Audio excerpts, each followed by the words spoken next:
Pak Is, tolong pimpin doanya. Saya berdoa mulai.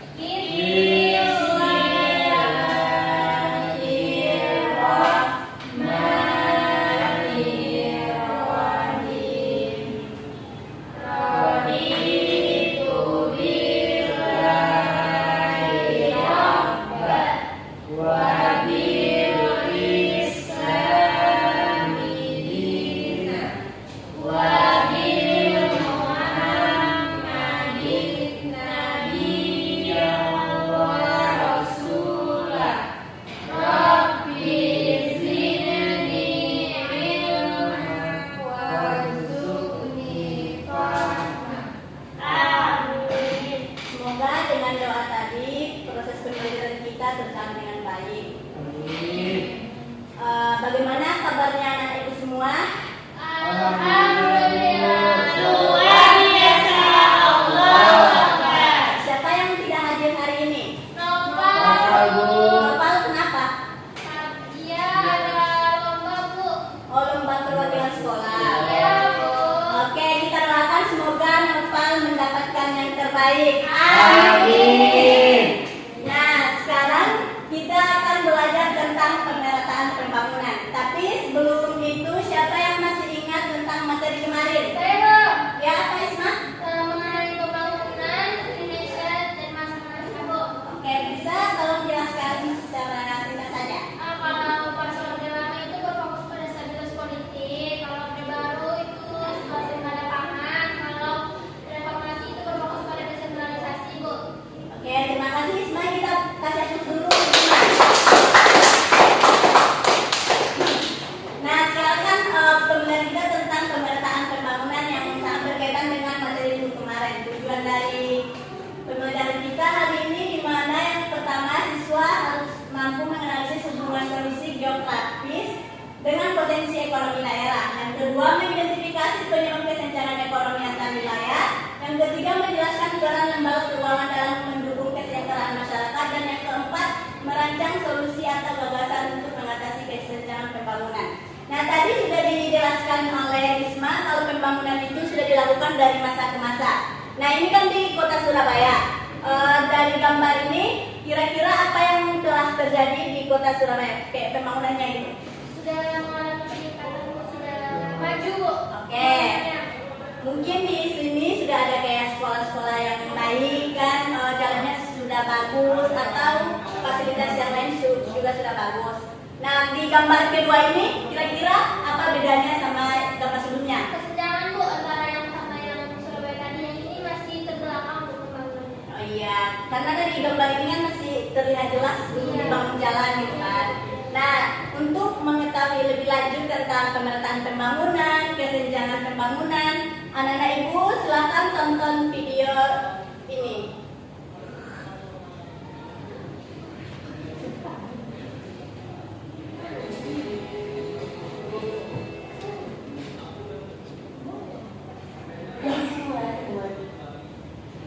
Bagi sama Bunda, selamat datang di channel Ngomongin Uang. Pernah nggak kalian maju? Pembangunan negara tuh biasanya tidak terpusat di satu wilayah doang, tapi menyebar kemana-mana. Kamu yang mungkin suka nonton drama Korea atau Jepang, Isma, jangan main HP Isma. Tonton videonya. kebiasaan di negara lain itu punya fasilitas umum di atas standar yang gak kalah gitu ya. Kalau misalnya dibandingin sama kota-kota besar. Tapi kalau di Indonesia, kok kayaknya timpang banget ya. Daerah-daerah lain di Pulau Jawa tuh kelihatan jauh banget tertinggal dari sisi pembangunan dan perputaran ekonomi. Emang sih mayoritas di Indonesia itu tinggal di Jawa dengan populasi sekitar 149 juta jiwa atau sekitar 56% dari total penduduk Indonesia. Bahkan separuh dari ekonomi GDP nasional kita tuh terpusat di Jawa dengan kontribusi sebesar 58,7% terhadap GDP. Sekarang balik lagi ke pertanyaan, kenapa setelah 77 tahun merdeka, pembangunan kita masih aja terpusat di Jawa? Nah, kalau dijawab pertanyaan itu, memang kita perlu ada sejarah panjang kepulauan Nusantara. Karena persoalan ketimpangan antara Jawa dan luar Jawa itu udah terjadi jauh bahkan sebelum Indonesia merdeka. Di mana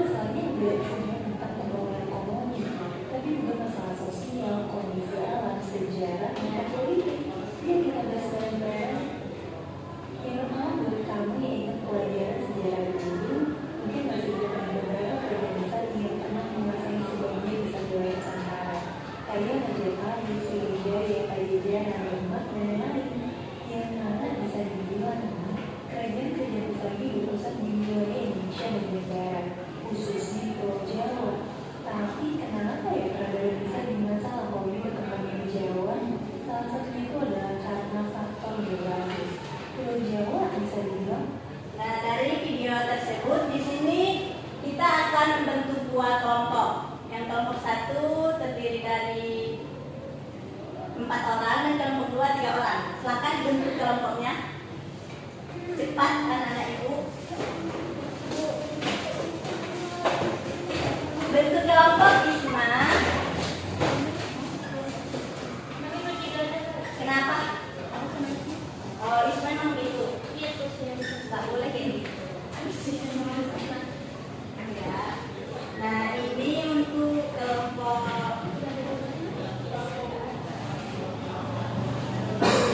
satu ya. Satu jawab di lembar jawaban yang lembaran. Ini kelompok 2 jawabnya di sini ya. Ini soal kelompok 2. Ibu kasih waktu 5 menit. Ini soalnya ini. Tapi jawabnya di sini.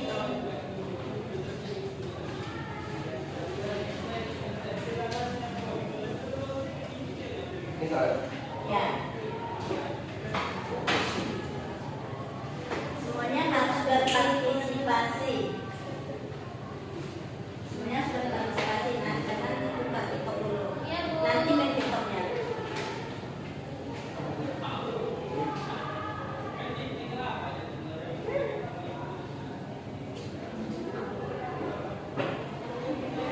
Ada yang susah? Ada yang susah?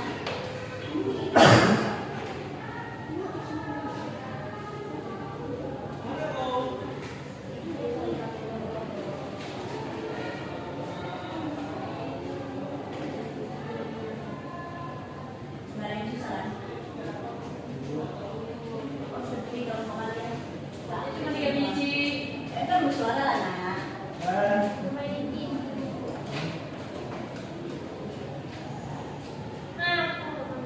Bumbunya dipotong ya, nah itu udah panjang, nanti nggak masuk ke dulu. Ini, kayak gini nih, bersih.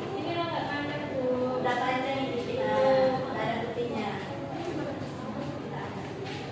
Itu bukunya juga dipotong ya, nak ya, panjang kali pun.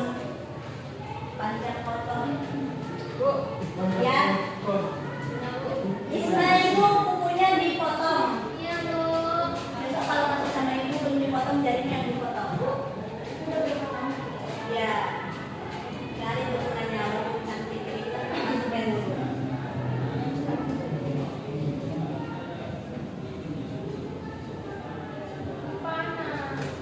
Ya nanti ya kita pergi ke sekolah. Ada yang udah siap? Ya, Bu. Udah. Oke, siapa yang mau maju duluan? Nanti ibu kasih bintang untuk kelompoknya, bintang tambahan. Oke, maju. 2 orang.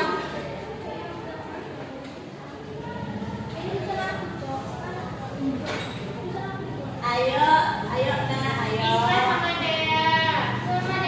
Ya, Isma Dea maju. Alasan dia itu kemarin jalan lari. Nah, maju.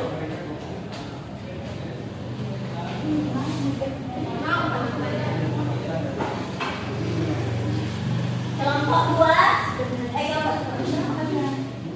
Nah, tolong dengerin kelompok 1 ya. Kami dari kelompok 1 dengan nama kelompok Risomaya akan mempresentasikan hasil diskusi kami. Yang pertama, apa Tunjukkan permasalahan? dulu gambarnya kepada kelompok 2. Lihat. Apa permasalahan utama yang kalian temukan dari gambar yang ditampilkan? Permasalahan utamanya itu pembangunannya itu udah maju, Bu. Ini. Ya. Jadi karena terlalu maju maka menyebabkan kepadatan penduduk, macet, polusi udara, Jangan selalu mendengarkan lah. banyaknya terjadinya pengangguran karena kepadatan penduduk, Bu. Ruang kerjanya kan Ya, dikit, oke. tapi manusianya banyak.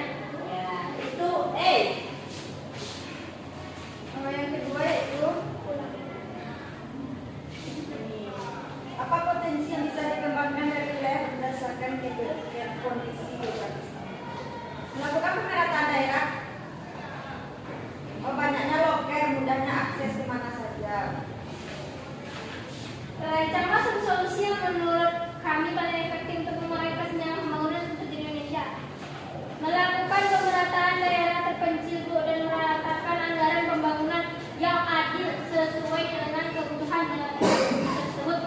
Oke, sekian. Cukup.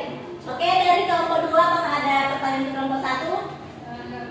Enggak. Silakan duduk, kasih hapus untuk kelompok 1. Nah, kelompok 2 silakan maju 2 orang. Oh, tidak ada yang menemanimu. Ya, maju. Baik, dan kami Bisa, HP-nya simpan dulu. akan mempresentasikan studi kasus. Jadi yang mana studi kasusnya bisa teman-teman lihat bahwa di sini di desa. Nah, untuk pertanyaannya, yang pertama, apa permasalahan utama yang ditemukan dari gambar yang ditampilkan?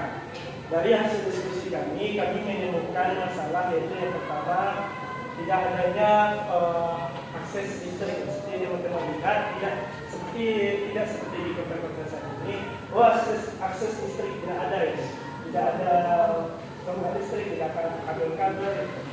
Yang kedua yaitu jalan. Jadi teman-teman lihat bahwa jalannya masih berlumpur, masih di tanah, padahal di tempat-tempat lain sudah aspal, pemerintah sudah maju. Selanjutnya dari melihat kondisi alamnya, kami sadar bahwa di sini tidak ada kondisi udara seperti di kota tadi, ya.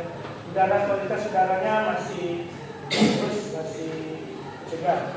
Selanjutnya yaitu berdasarkan informasi yang kalian miliki, apa saja faktor geografis yang menyebabkan ketimpangan pembangunan tersebut. Dari hasil diskusi kami, penyebabnya adalah jauh dari pusat, karena jadi diketahui kalau desa-desa itu aksesnya terlalu sulit. Kasih temannya ngomong. Selanjutnya, apa potensi yang bisa dikembangkan dari wilayah berdasar kondisi geografisnya?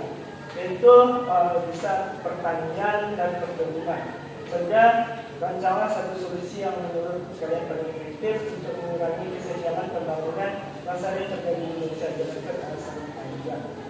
Dari studi kasus ini, hasil diskusi kami adalah dengan membangun jalan di desa-desa, sehingga akses pembangunan lebih mudah dari pusat kalau ini membangun di desa-desa, karena jalan itulah yang paling sentral yang harus diperbaiki oleh pemerintah, dan membangun sarana-sarana publik dan transportasi.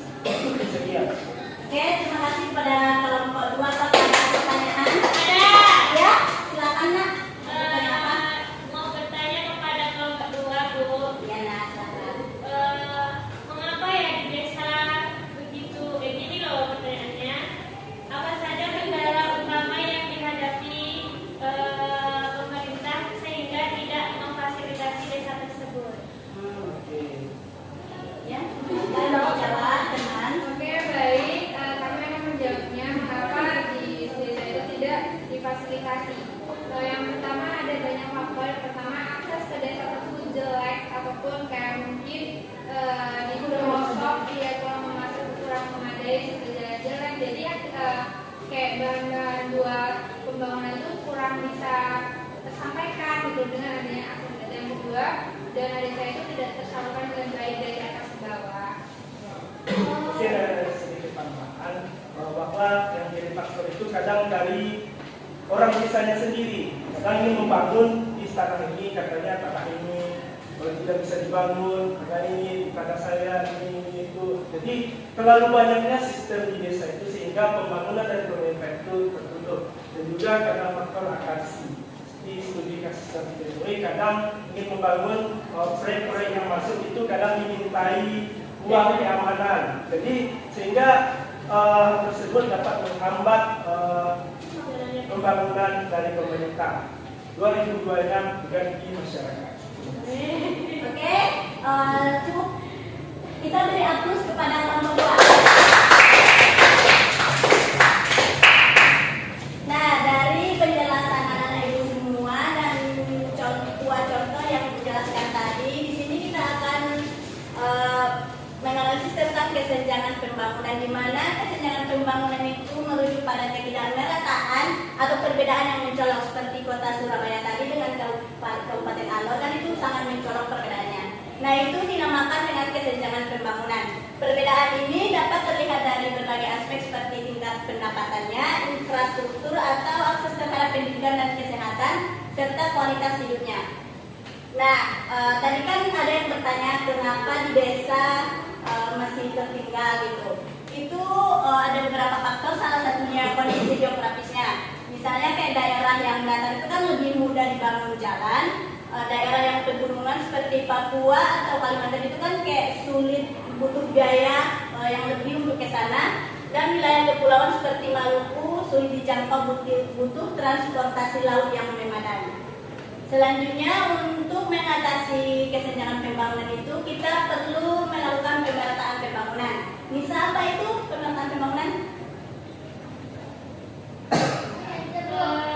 Pembangunan yang dilakukan agar tidak terjadinya ketimpangan antara desa dan kota dan adil di seluruh wilayah.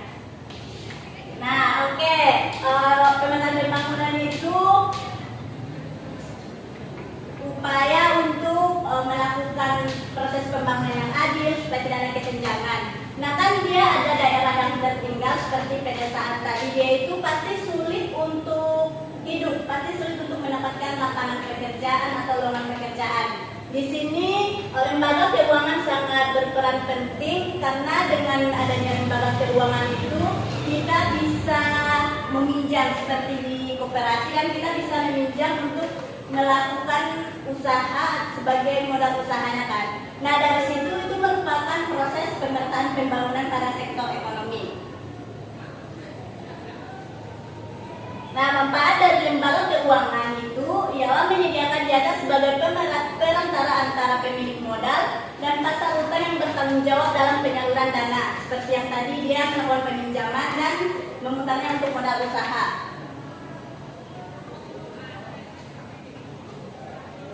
Nah, Ibu kan sudah menjelaskan materi dan kita sudah mengerjakan LKPD tadi. Untuk lebih paham dan menguji pemahaman kita, di sini Ibu ada kuis. Nanti mari satu-satu ya. Siapa yang mau duluan? Oke, Jamalani, silakan maju.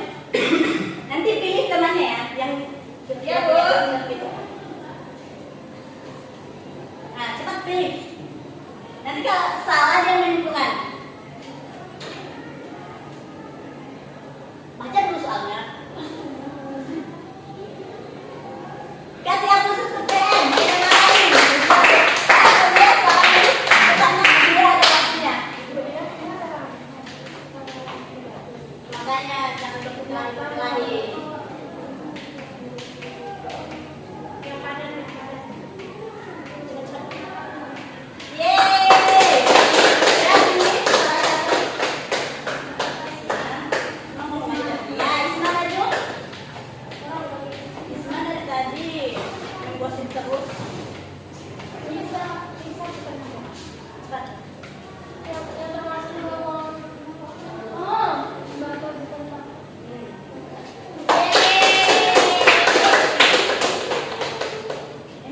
Makanya dengarkan penjelasan ibu tadi. Tadi kita jelaskan lembaga keuangan. Pilih salah satu temannya. Regina. Mari kita maju.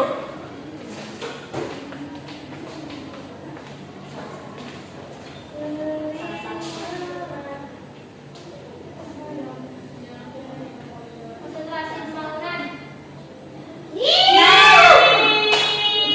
Akhirnya kita mendapatkan yang ditunggu-tunggu. Karena Anda itu salah, silakan saya simpulkan materi kita hari ini. Oke, baik. Saya akan menyimpulkan pemerataan pembangunan. Yang pertama itu pemerataan pembangunan merupakan upaya penting untuk menciptakan keadilan sosial di seluruh wilayah Indonesia. Perbedaan kondisi geografis menyebabkan potensi dan tantangan yang beragam di tiap daerah, sehingga dibutuhkan dukungan infrastruktur dan lembaga keuangan agar potensi ekonomi lokal bisa dikembangkan secara optimal. Oke, terima kasih atas kesimpulannya. Karena teman kita sudah menyimpulkan, maka berakhirlah proses pembelajaran kita hari ini. Ibu harap untuk kedepannya anak-anak